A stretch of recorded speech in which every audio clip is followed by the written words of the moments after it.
नमस्कार साथियों। आज हम राजनीति विज्ञान की पुस्तक के नोट्स जो आपको विद्यालय के द्वारा प्रेषित किए जाएंगे।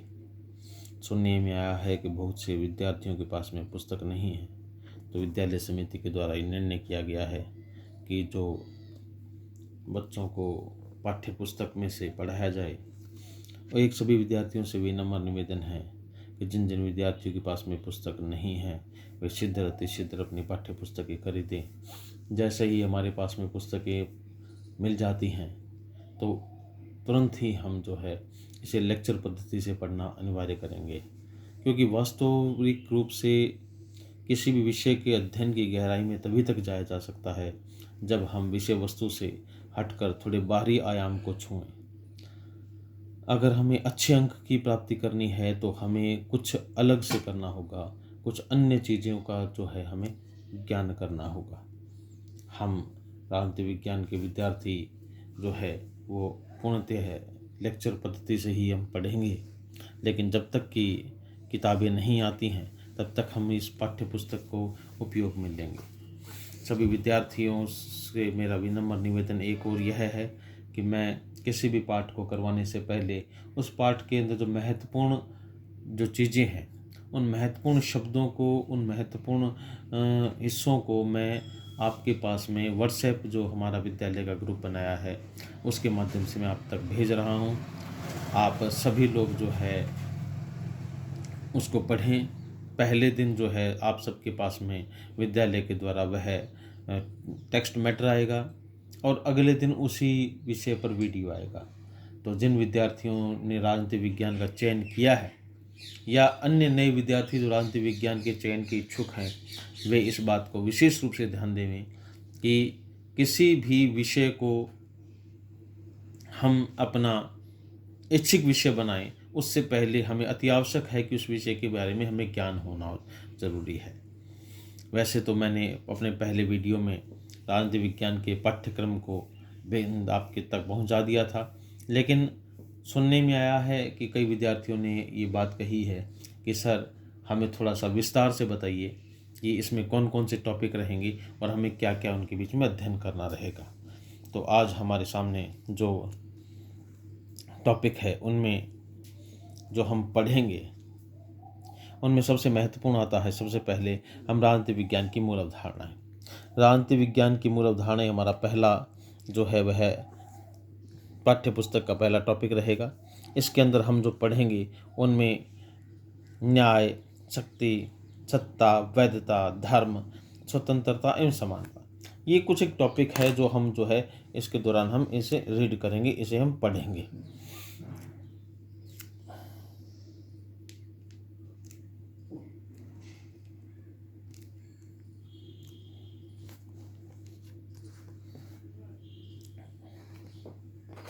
इसके बाद में अगला टॉपिक जो है हमारा वह आधुनिक राजनीति की अवधारणाएं रहेगा। इसमें हम राजनीतिक सामाजिकरण, राजनीतिक संस्कृति, राजनीतिक सहभागिता पढ़ेंगे। ये पहला इकाई जो है वो 10 अंक की रहेगी। आधुनिक राजनीतिक अवधारणाएं, यह भी 10 अंक की इकाई है। राजनीतिक विचारधाराएं 10 अंक की है। इसमें हम पढ़ेंगे उसमें उदारवाद, समाजवाद, मार्क्सवाद और गांधीवाद, ये 4 विचारधाराएं हम पढ़ेंगे। और इसके बाद में लास्ट जो इसमें यूनिट है वह भारतीय राजनीति के उभरते हुए आयाम। इसमें हम जो है पहले नीति आयोग पढ़ेंगे जो नियोजन एवं विकास निर्धारण करता है। उसके बाद में पर्यावरण और प्रकृति, एनवायरनमेंट के और नेचर के बारे में जो रिसोर्सेज है उनको रीड करेंगे। उसके बाद में हमारे पास में भारत और वैश्वीकरण, इंडिया एंड ग्लोबलाइजेशन पर हम अध्ययन करेंगे।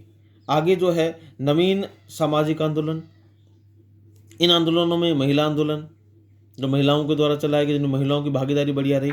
इसके बाद में पर्यावरण संरक्षण आंदोलन, एनवायरनमेंट रिलेटेड जो हमारे जो आंदोलन हुए थे उनको हम पढ़ेंगे।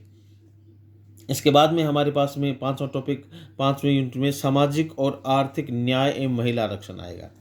तो ये सारे 10 10 10 10 कुल मिला के जो है ये जो 40 अंक का पहला भाग राजनीति विज्ञान की मूल अवधारणा रहेगा। इसी कड़ी में दूसरा जो है भारत में शासन एवं लोकतंत्र खंड में, इसमें 10 अंक का भारत का संविधान रहेगा।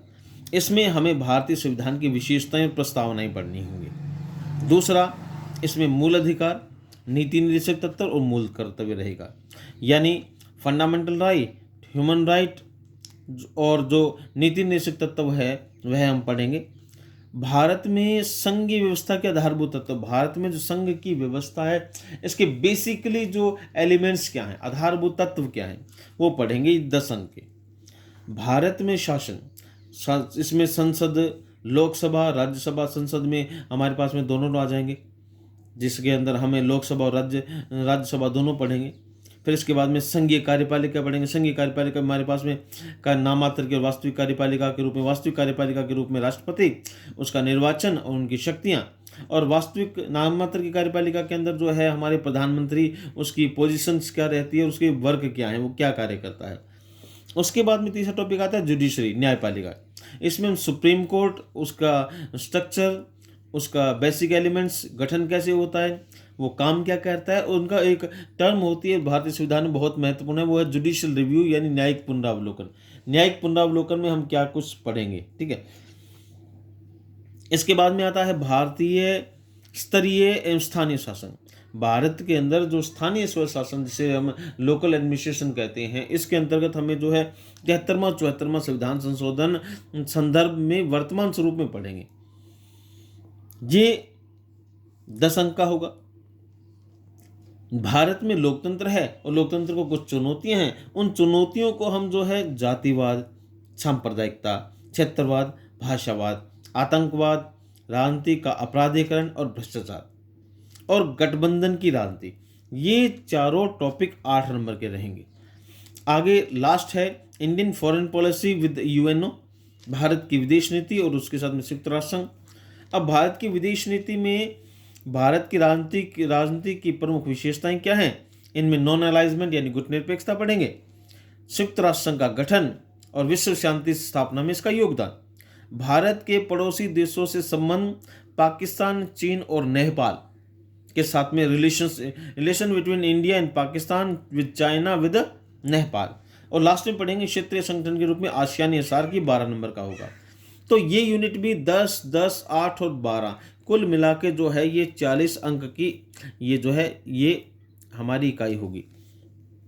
तो 40 अंक जो है खंड ए के 40 अंक रहेंगे और 40 अंक रहेंगे खंड ब के, तो कुल मिला के ये 80 अंक हो जाते हैं। और 20 अंक, जैसा कि आपको मालूम है कि 20 अंक विद्यालय में सत्रांक के रूप में भेजे जाते हैं।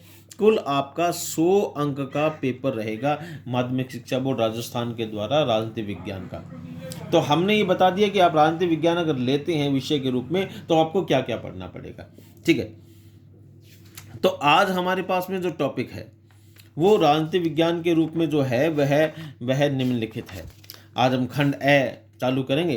तो पहला हमारा टॉपिक हमारे सामने है वो है राजनीतिक इकाई पहले प्रथम का प्रमुख अवधारणाएं, और इन अवधारणा में पहली अवधारणा जो है वो न्याय की रहती है। न्याय क्या है, तो न्याय क्या है इसके बारे में काफ़ी ज़्यादा विस्तृत है चर्चा हम कर सकते हैं, लेकिन हम यहाँ पे बड़े संक्षिप्त में चलेंगे क्योंकि ऑनलाइन क्लासेस में समय थोड़ा रहता है। और सबसे बड़ी बात ये है कि मतलब इतनी बड़ी बड़ी वीडियो जो है बच्चों के लिए देखना भी थोड़ा इरिटेटेड हो जाता है। तो मैं चाहता हूँ जितना भी आप देखें, एक वीडियो का आप पॉज करके 2, 3, 4 बार में देख ले, कोई दिक्कत नहीं है, लेकिन जितना भी देखें बड़ा ध्यान से। और सबसे मेरा आपसे एक रिक्वेस्ट है कि आप लोग जो है मतलब हेडफोन लगाकर ही इसको सुने। आज का टॉपिक शुरू करते हैं। पहला टॉपिक है न्याय। देखो बच्चों, न्याय जो है वो भारतीय और पाश्चात्य दोनों सभ्यताओं में अपना एक विशेष महत्व रहता है, क्योंकि किसी भी देश की व्यवस्था का घोतक जो है वो न्याय ही रहता है। अगर हम कहते हैं कि उस देश में व्यवस्थाएं हैं उस देश में सब कुछ सही चल रहा है, उस देश में सब कुछ अच्छा चल रहा है, तो इसके लिए सबसे सबसे महत्वपूर्ण भूमिका अगर कोई तत्व अदा करता है तो वो न्याय है। यानी न्याय और व्यवस्था दोनों एक दूसरे के पूरक हैं। ठीक है। अब क्या है कि देखिए, हम कहते हैं कि वहां पे व्यवस्थाएं हैं, तो इसका सीधा सीधा एक अर्थ निकलता है कि वहां पे न्याय है, क्योंकि बिना न्याय के व्यवस्थाओं का कोई भी, मुझे नहीं लगता कि कोई उपयोग है। क्योंकि हमें मिलने वाली जो आधारभूत व्यवस्थाएं हैं वो है स्वतंत्रता और समानता। स्वतंत्रता और समानता दो आधारभूत अधिकार हैं जो किसी भी देश का संविधान अपने नागरिकों को प्रदान करता है। और स्वतंत्रता और समानता तभी प्रभावशाली रहते हैं या तभी व्यवहार में लागू हो पाते हैं जब इनको किसी भी तरह से न्याय के द्वारा ओतप्रोत किया जाए। अगर स्वतंत्रता है, समानता है, न्याय नहीं है, तो व्यर्थ है दोनों के दोनों। क्योंकि बिना न्याय के स्वतंत्रता और समानता का कोई मतलब नहीं रह जाता। तो आज की टॉपिक स्टार्ट करते हैं। राजनीति विज्ञान का पहला टॉपिक, न्याय। न्याय जो है वो इंग्लिश शब्द जस्टिस से बना हुआ है, और जस्टिस शब्द जो है वो एक लैटिन वर्ड है जस्टिसिया से बना हुआ है। अब आपको बता दें कि इंग्लिश जो है वो मतलब मूल रूप से जो है वो जोड़ तोड़ की भाषा है। बहुत से लैटिन वर्ड, बहुत से ग्रीक वर्ड आपको मिलेंगे इसके अंदर, और बहुत से स्पेनिश वर्ड भी मिलेंगे। जैसे हिंदी के अंदर तद्भव और तत्सम शब्द जो होते हैं, अन्य भाषाओं के आए हुए शब्द उसमें समाहित रहते हैं। ऐसे इंग्लिश के साथ में भी ऐसा है कि इंग्लिश कोई बेसिकली किसी एक लैंग्वेज नहीं है, ये सभी भाषाओं का जोड़ तोड़ है। ठीक है, वो पश्चिम की हैं, ये भारत की है। तो आपको राजनीति विज्ञान पढ़ेंगे तो बहुत सी चीज़ें पढ़नी पड़ेंगी। इनमें पहला भी लैटिन तो खास रूप से पढ़नी पड़ेगी। अब देखिए, न्याय शब्द जो है उसका इंग्लिश पर्यायवाची शब्द जस्टिस है, और जस्टिस शब्द जो है वह एक लैटिन वर्ड जस्टिसिया से बना है, और इसका मतलब होता है जोड़ देना। किसी भी चीज को जोड़ देना जस्टिस का, या बांध देना। अब जोड़ना किसके साथ में, बांधना किसके साथ में? व्यवस्थाओं के साथ में जोड़ना और बांधना क्या कहलाता है? न्याय कहलाता है। अब देखो, न्याय की अवधारणा हम पढ़ेंगे आगे थोड़ा सा नजदीक करके। न्याय जो है वो क्या है, देखिए। हाँ, न्याय की संकल्पना प्राचीन काल से राजनीतिक विचिंतन का विशेष महत्वपूर्ण विषय रही है। पश्चिमी परंपरा के अंतर्गत न्याय के स्वरूप की व्याख्या करने के लिए मुख्यतः जो शब्द है वो न्यायपरायण व्यक्ति है। अगर पश्चिमी विचारधारा में पढ़ें तो वहां पे देखें कि न्याय क्या है, तो पश्चिमी विचारधारा में तो न्याय जो है न्यायपरायण व्यक्ति, एक व्यक्ति होता था जो न्याय का देवता कहलाता था, और सारा न्याय जो उसी के इर्द गिर्द घूमता रहता था। और वही उसके शब्द जो हैं, जैसे लुई XIV कहता कि I am king and my voice is law, like that. बहुत से ऐसे पश्चिम के विचारक हुए जिन्होंने अपने आप को जो है न्याय की मूर्ति माना और न्याय के रूप में व्याख्यात हुए। लेकिन भारत में यहाँ थोड़ा सा हम अलग हैं, भारत में न्याय की अवधारणा अलग है, हम आपको बढ़ाएंगे। तो न्यायपरायण व्यक्ति, अब उसके लिए अब उसका पर्यायवाची शब्द, पर्यायवाची क्या है कि न्यायपरायण व्यक्ति वही, हर कोई न्यायपरायण नहीं होगा, उसमें सदचरित मनुष्य, यानी ऐसा मनुष्य जिसके चरित्र में सदता हो, वही न्यायपरायण हो सकता है।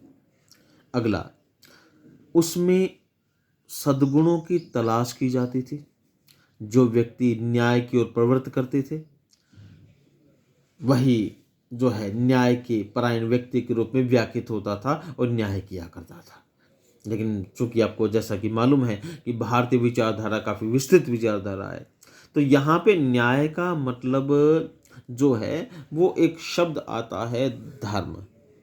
भारत में न्याय जो है धर्म से जुड़ा हुआ है, यानी भारत में न्याय का पर्यायवाची या न्याय के समक्ष अगर कोई चीज़ है तो वो रिलीजन है, धर्म है। यानी भारत में जो धर्म है वही न्याय है, तो न्याय है वही धर्म है। क्योंकि सीधे सीधे शब्दों में अगर भारतीय विचारधारा के अनुसार अगर हम देखें तो न्याय जो है वो क्या है कि समाज के द्वारा स्वीकृत वे नियम जो समाज के सभी सदस्य अपनी स्वेच्छा से उनका पालन करते हैं, न्याय कहलाते हैं। न्याय कैसे कहेंगे? सीधे से शब्दों में कि भारत में न्याय क्या है कि समाज के द्वारा स्वीकृत नियम होते हैं। प्रत्येक समाज के नियम होते हैं, जो हिंदू है, मुस्लिम है, सिख है, ईसाई है, जैन है, बौद्धी है, पारसी है, सबके एक पर्टिकुलर प्रोटोकॉल्स होते हैं।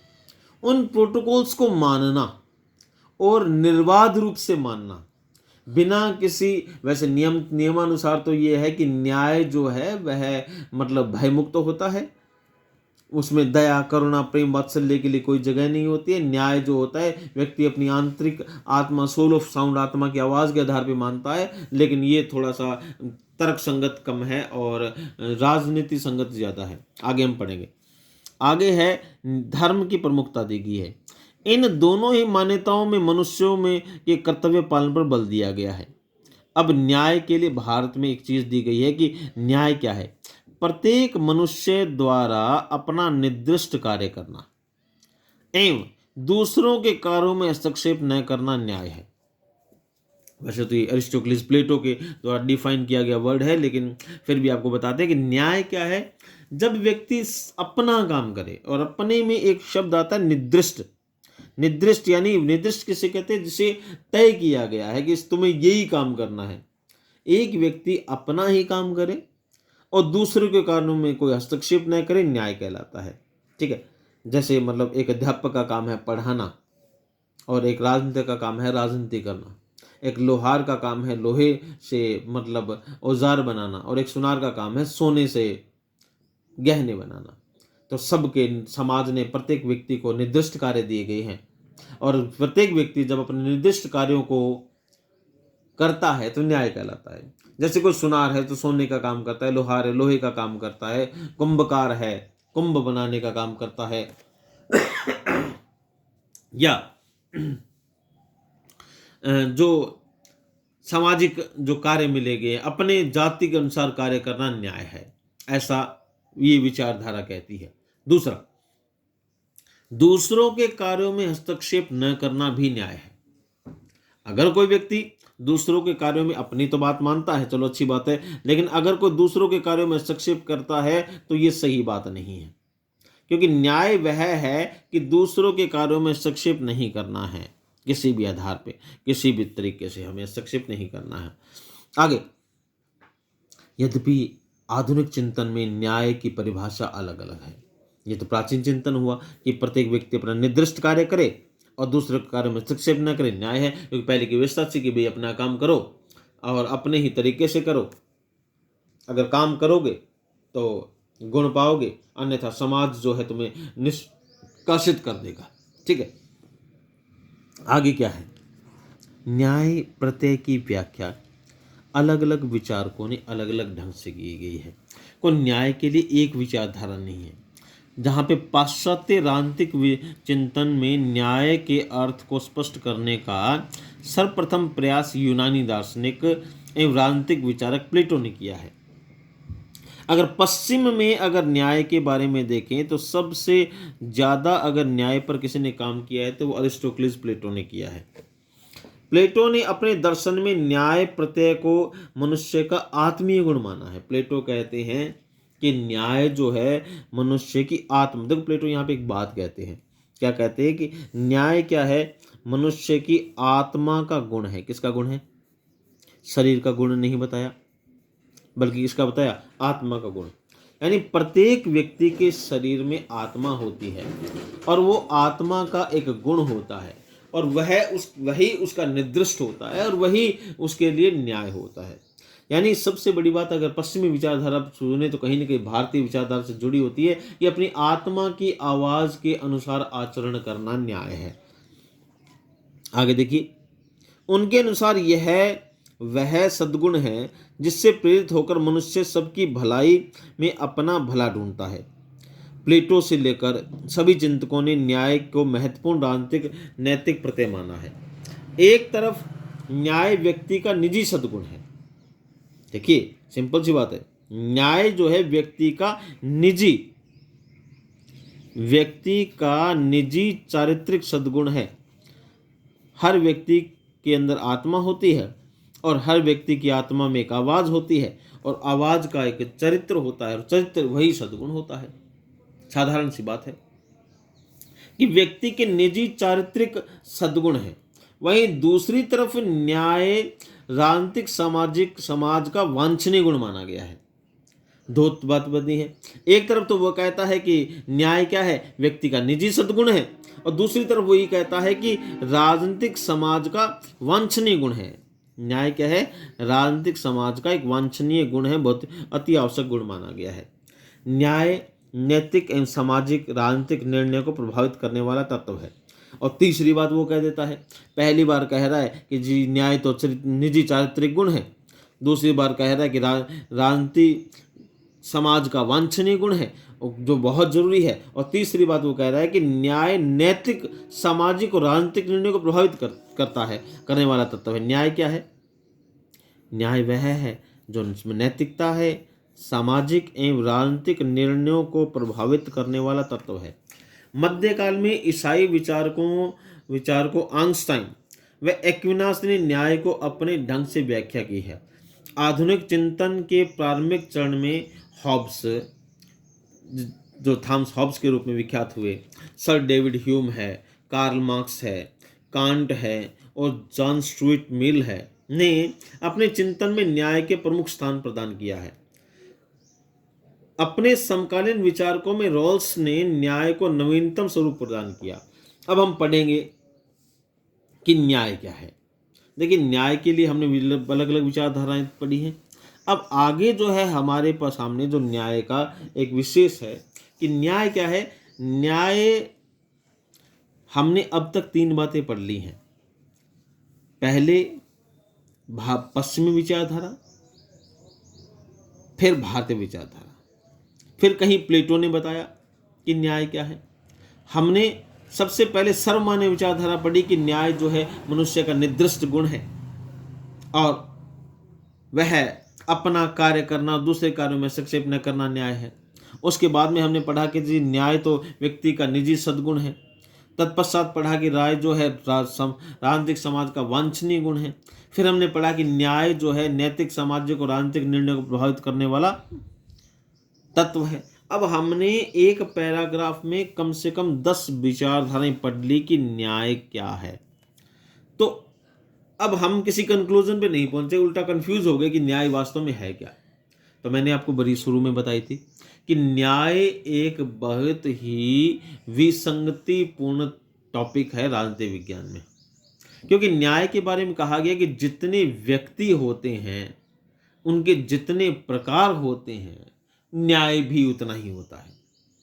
अब इसमें देखिए सबसे पहले अब हम न्याय को में आगे बढ़ें उससे पहले आपको बता दूं कि न्याय समझने के लिए हमें ये समझना जरूरी है कि वह क्षेत्र, वह एरिया या वह देश हम जिसका न्याय समझना चाहते हैं वहां पे वास्तव में एक्चुअल में था क्या, और उसके प्रतिष्ठित लोग, क्योंकि यहाँ पे आया है ना कि न्यायपरायण व्यक्ति, अब पश्चिम विचारधारा में न्यायपरायण व्यक्ति है और उसका सच्चरित्र। अब पश्चिम में कुछ एक विचारक ऐसे हुए जिन्होंने अपने न्याय की परिभाषा दी। देखिए हम उसको पढ़ते हैं आगे। हाँ जी, न्याय को लेकर हमारे सामने